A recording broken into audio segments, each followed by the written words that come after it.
Alina Starling had never imagined that walking through the iron gates of the Ashford estate would change her entire life. She had taken the job as a personal assistant out of necessity, not ambition.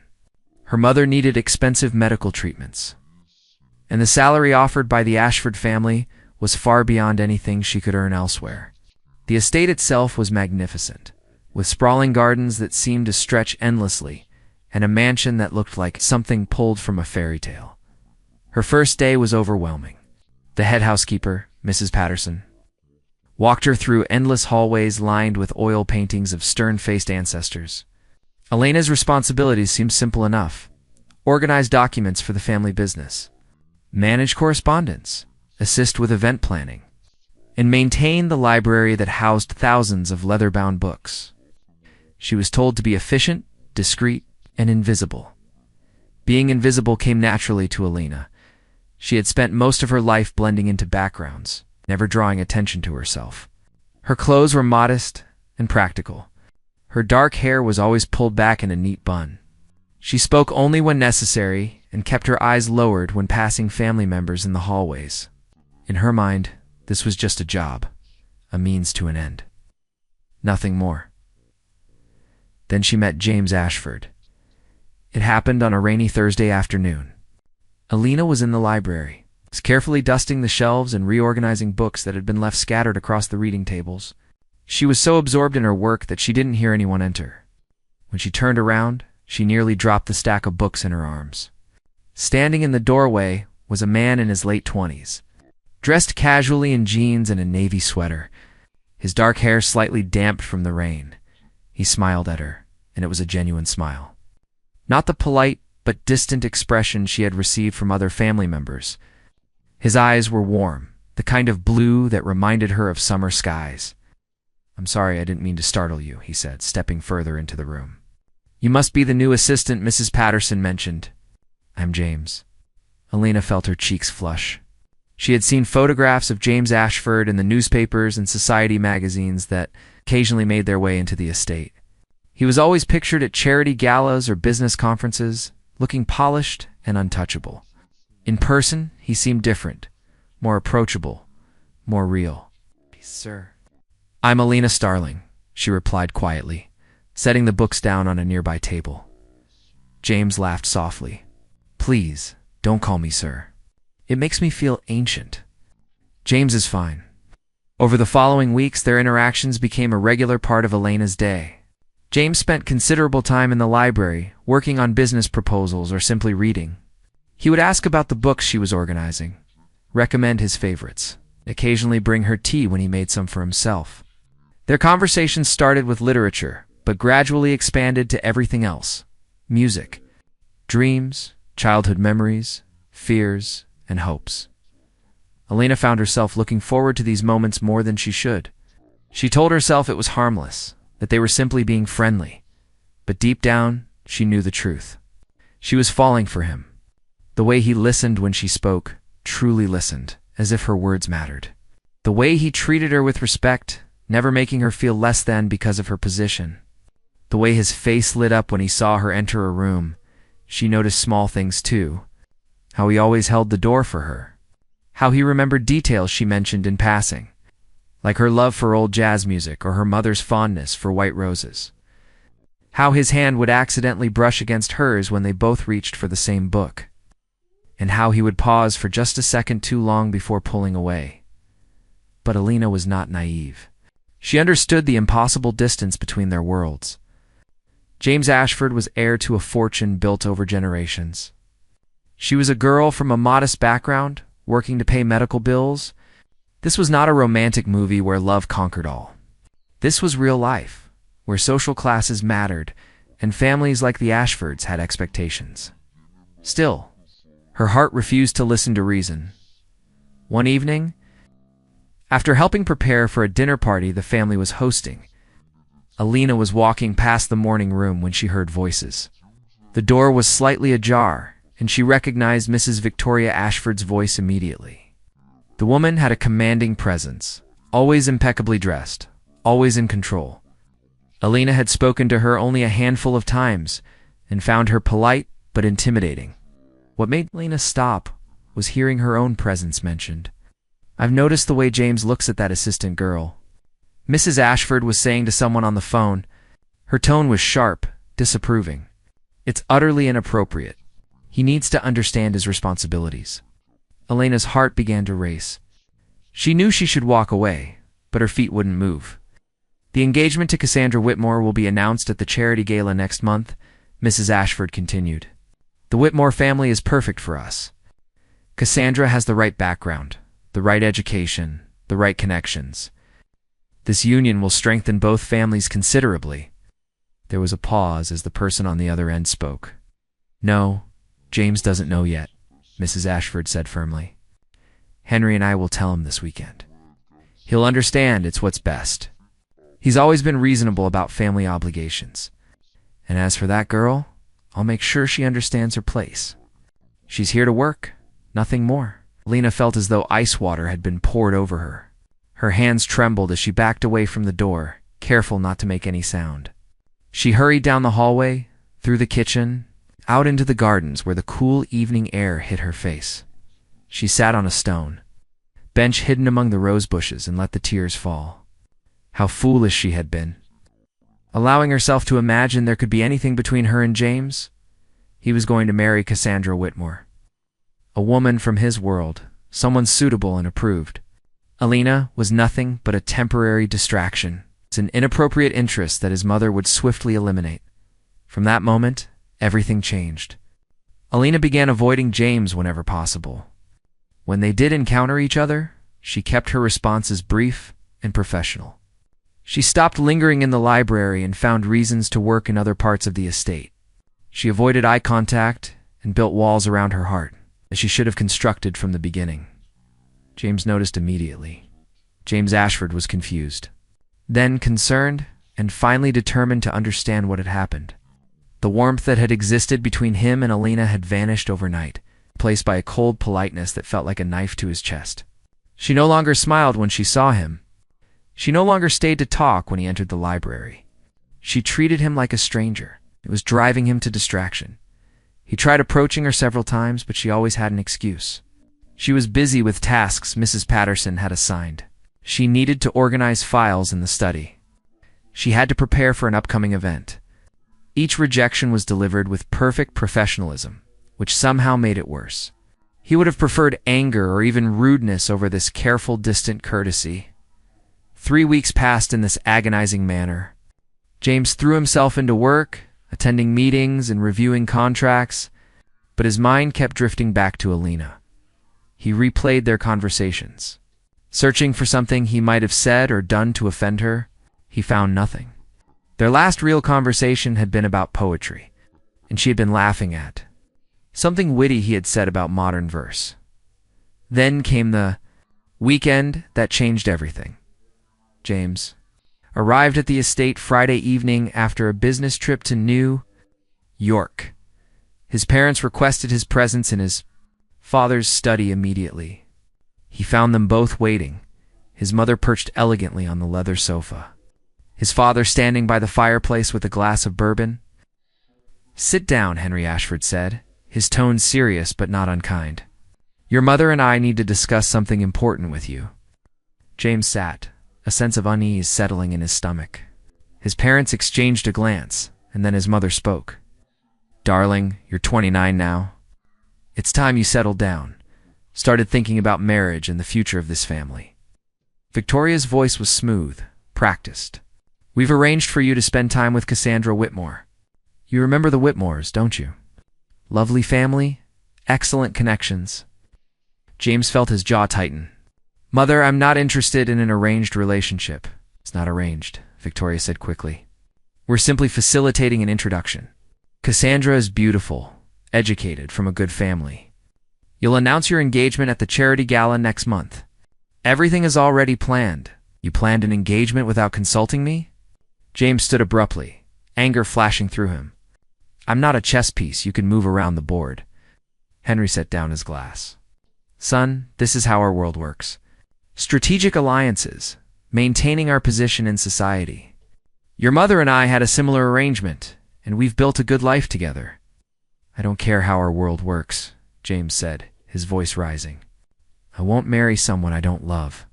I won't marry someone I barely know. Victoria's expression hardened. Is this about that assistant girl? I've seen the way you look at her, James. It's completely inappropriate. She's staff, for heaven's sake. You cannot throw away your future, our family's reputation, for some infatuation with someone completely unsuitable. The words hit James like a physical blow. Suddenly, everything made sense. Elena's withdrawal, her avoidance, the pain he had seen flash across her face before she masked it with professionalism. She had somehow learned about his parents' plans. She had heard or been told that he was expected to marry someone else, and she had stepped back to protect herself, to protect him. Her name is Elena, James said quietly, dangerously, and she's not an infatuation. I'm in love with her. The room fell silent. Victoria looked as though she'd been slapped. Henry's expression remained neutral. But James saw something flicker in his father's eyes that might have been understanding. James, you're being ridiculous, Victoria finally said. You cannot possibly love her. You barely know her. I know her better than I've ever known anyone, James replied. She's kind, intelligent, thoughtful, and real. She doesn't care about my money or my name. She sees me, the actual person I am, not the heir to the Ashford fortune. And yes, Mother, I love her. I'm not marrying Cassandra Whitmore or anyone else you choose for me. He walked out before they could respond, his heart pounding with anger and revelation. He needed to find Elena, needed to tell her the truth, needed to fix whatever damage his mother's scheming had caused. He searched the entire estate but couldn't find her. Mrs. Patterson informed him that Elena had taken the evening off and returned to the small cottage she rented in the nearby village. That night, James lay awake, formulating a plan. When morning came, he would go to her, tell her everything, and make sure she understood that nothing and no one would keep them apart. But Elena had her own plans. She had made her decision. The overheard conversation, the growing tension she sensed whenever Mrs. Ashford saw her near James. The impossibility of their situation, it all pointed to one conclusion. She needed to leave. Not just the job, but the entire area. She would go to Boston, where her cousin lived, find work there, start fresh where every corner wouldn't remind her of what she couldn't have. Elena packed her few belongings before dawn on Saturday. She had already submitted her resignation letter to Mrs. Patterson the previous evening, citing family emergencies. It wasn't entirely a lie. Her heart was an emergency, and she needed to save it before it shattered completely. She left the cottage just as the sun began to rise, carrying a single suitcase and a backpack. The bus station was a 20-minute walk from her cottage. The early morning air was crisp, and the village was still sleeping. Elena tried not to think about James, about the library conversations, about the way his eyes crinkled when he smiled, about the future that would never be theirs. She was sitting on the bench outside the station. Her ticket to Boston clutched in her hand when she heard footsteps running toward her. She looked up, and her breath caught in her throat. James was sprinting down the street, still in the clothes he had worn the previous day, his hair disheveled, his face desperate. He must have gone to her cottage and found it empty. Must have guessed where she would go. He reached her, breathing hard, and stood before her with such raw emotion in his eyes that she felt her carefully constructed walls begin to crumble. "Why didn't you tell me?" he asked, his voice breaking slightly. "Why didn't you tell me what my mother said? Why did you think I would just accept an arranged marriage? Why did you think I would choose anything over you?" Elena stood, tears streaming down her face. "Because you should choose your family, James. I'm not worth losing everything you have. Your parents, your inheritance, your place in society. I'm just a girl who works for your family. This was never meant to be anything more." James took her hands, holding them tightly. "You're not just anything. You're everything. And I already told my parents the truth. I told them I love you, and I'm not marrying anyone else." "You did what?" Elena's voice was barely a whisper. "I told them the truth," James repeated. "And yes, my mother is furious. And yes, there will be consequences, but I don't care.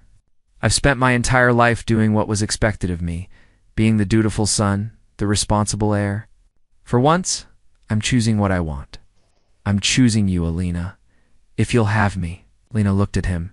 This man who had somehow seen past all her defenses, who had made her believe in possibilities she had never dared to dream. Your mother will never accept me. She'll make both our lives miserable, and we'll be miserable together, James said with a small smile. Though I suspect we'll actually be quite happy. Alina, I'm not asking you to stay and work at the estate. I'm asking you to stay because I cannot imagine my life without you in it. The bus pulled into the station, its brakes hissing. Alina looked at it, then back at James.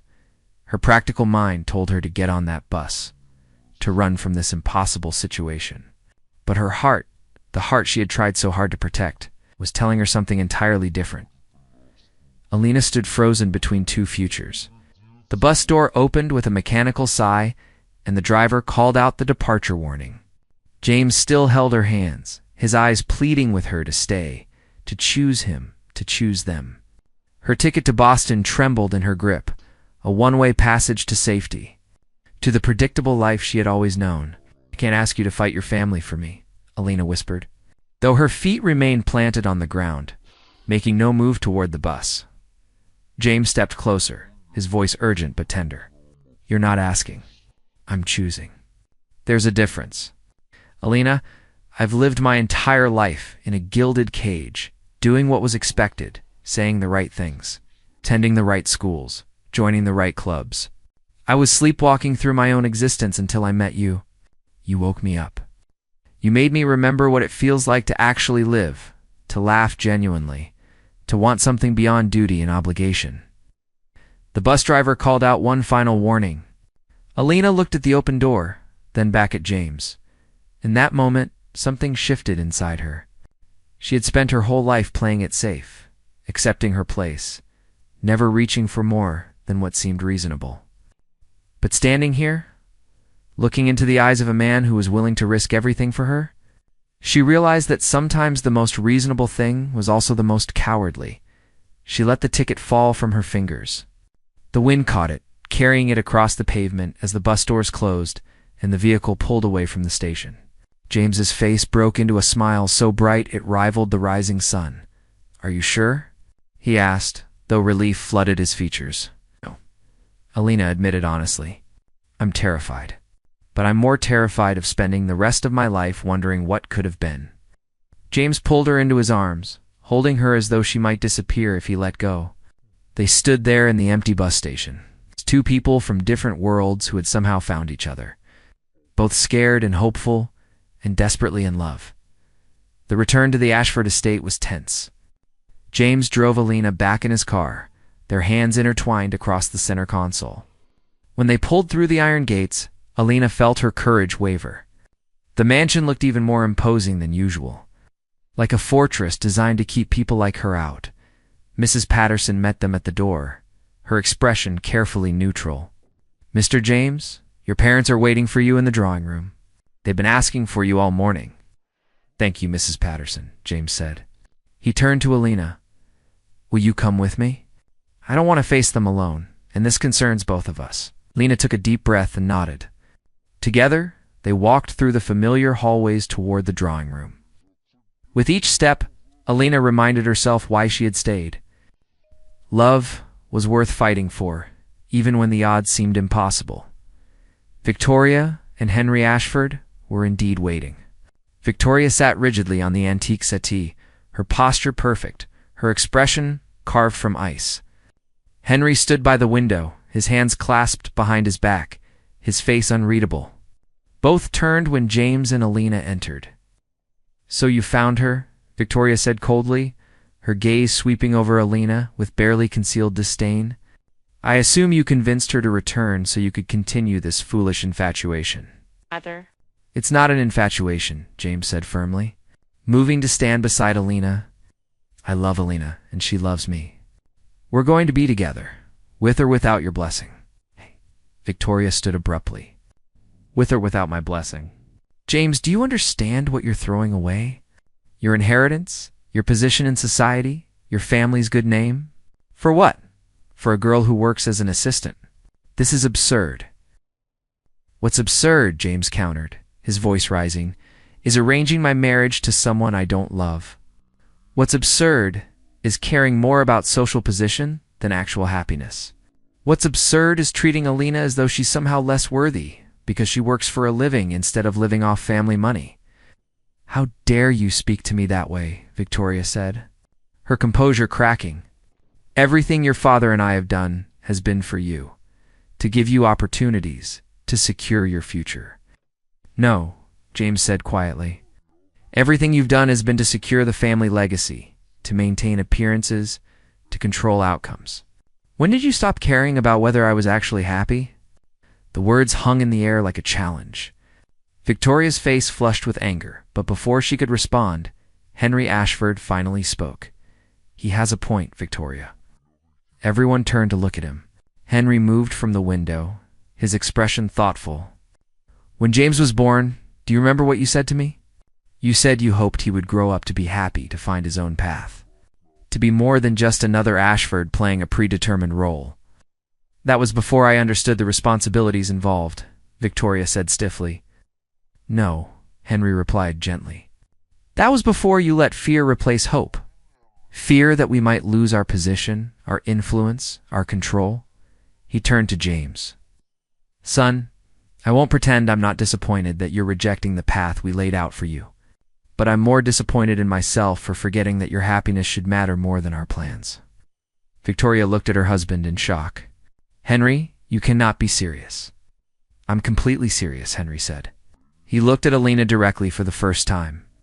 "Miss Starling, I apologize for my wife's rudeness and for any distress our family has caused you.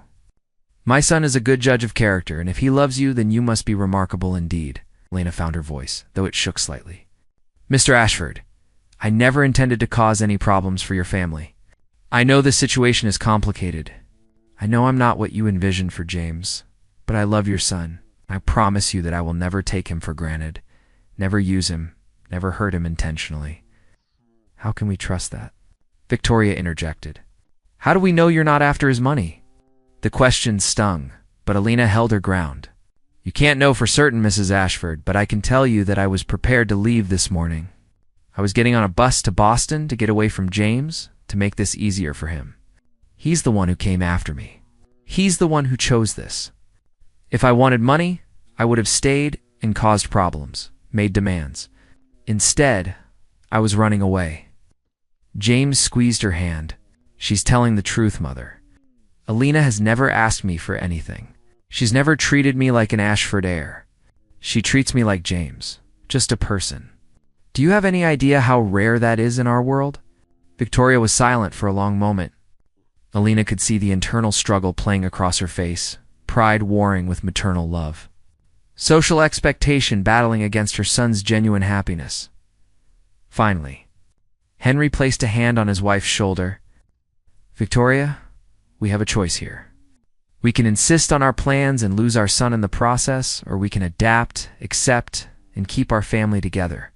I know which one I prefer." Victoria's shoulders sagged slightly. When she spoke again, her voice was quieter, less certain. "This will cause talk. The Whitmores will be offended. Our friends will gossip. Let them talk," James said. "Let them gossip. I don't care about any of that. I care about building a life with someone I actually love, someone who makes me want to be better." The silence stretched out, heavy with unspoken emotions. Then, slowly, Victoria looked at Alina again, really looked at her this time. "You make him happy?" "I hope so," Alina answered honestly. "He makes me happier than I ever thought possible." Victoria closed her eyes briefly, as though surrendering to something inevitable. When she opened them again, they were still guarded but no longer hostile. "This will take time. I cannot simply erase years of expectations overnight, but I will try. For James, I will try to accept this. It wasn't a warm welcome. It wasn't unconditional love. But it was a beginning, a crack in the wall. But that was more than Alina had dared to hope for. Over the following months, the situation gradually improved. Victoria remained distant but civil. She stopped referring to Alina as the assistant and began using her name. Henry went out of his way to include Alina in family discussions, asking her opinions on business matters and genuinely listening to her responses. The engagement, too, Cassandra Whitmore, was quietly canceled. There was indeed gossip in their social circles, whispered speculation about why James Ashford had rejected such a suitable match. But James handled it with grace, appearing at events with Alina by his side, introducing her confidently, refusing to act as though their relationship was something to hide or apologize for. Alina continued working, though not at the estate. James helped her find a position at a nonprofit organization focused on literacy programs, work that aligned with her genuine interests. She insisted on maintaining her independence, on contributing financially to their life together, on being a partner rather than a dependent. One evening, nearly a year after that morning at the bus station, James took Alina back to the library where they had first really connected. The room was lit by soft lamplight, and he had arranged white roses, her mother's favorite, throughout the space. "Do you remember the first real conversation we had in here?" James asked, taking both her hands in his. "You were reorganizing the poetry section, and I asked if you believed in love at first sight." Alina smiled at the memory. "I told you I believed in connection at first sight, that love required time and trust." "You were right," James said. "But I think I started loving you that very first day, even if I didn't have the words for it yet. Alina Starling, you changed my entire world. You taught me what it means to actually live, to choose joy over obligation, to fight for what matters. Will you marry me?" He produced a ring, simple and elegant, a sapphire surrounded by small diamonds. Alina looked at it, then at him, tears of happiness streaming down her face. "Yes," she whispered. "Yes, absolutely yes." They were married 6 months later in a ceremony that blended both their worlds. It was smaller than the grand Ashford weddings of the past, held in the estate gardens with close friends and family.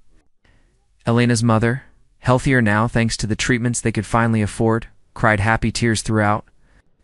Victoria even smiled genuinely when James and Alina exchanged their vows. Her earlier resistance softened by witnessing the authentic love between them as they danced their first dance as husband and wife. Alina looked up at James and marveled at how much had changed since that rainy afternoon in the library. She had walked into the Ashford estate expecting nothing more than a paycheck, never imagining she would find a love worth fighting for, a partner who saw her true worth, a family that eventually made room for her despite their differences. James held her close, and in his eyes she saw their future, not perfect, not without challenges, but built on a foundation of genuine love, mutual respect, and the courage to choose each other against all odds. She'd almost gotten on that bus to Boston, almost let fear drive her away from the best thing that had ever happened to her. But she had stayed. She had fought. And in the end, love had proven stronger than social expectations, family pressure, and all the practical reasons they should not have been together. As the music played and the stars emerged overhead, Alina knew with absolute certainty that she had made the right choice. Sometimes the most illogical decision was also the most true. Sometimes love really was worth the risk. And sometimes, against all odds, the impossible became beautifully, wonderfully real. Their story was not a fairy tale where everything magically resolved.